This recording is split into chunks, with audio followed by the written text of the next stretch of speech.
ल ल सुरु गर निकै बेरको यो त युट्युबमा हाल्नुपर्ने हो नि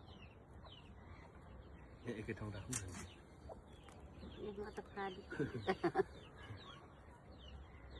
ल है गाइजहरू हाम्रो चाहिँ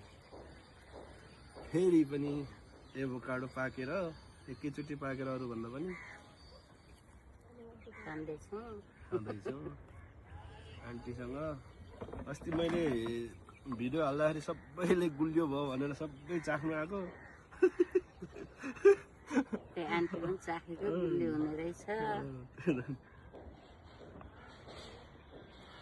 पाकेपछि त कस्तो मजाले बोक्रा पनि उक्लिने रहेछ सक्नु आन्टी ल ल खानु खानु ल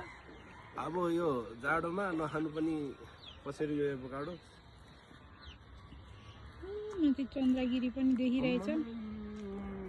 कति गुलियो भयो आन्टी सधैँ मैले गुलियो भन्दाखेरि गुलियो भएन भन्थ्यो गुलियो छ आन्टी भनेर त्यो भन्नु घिउ जस्तै छ कति मिठो हो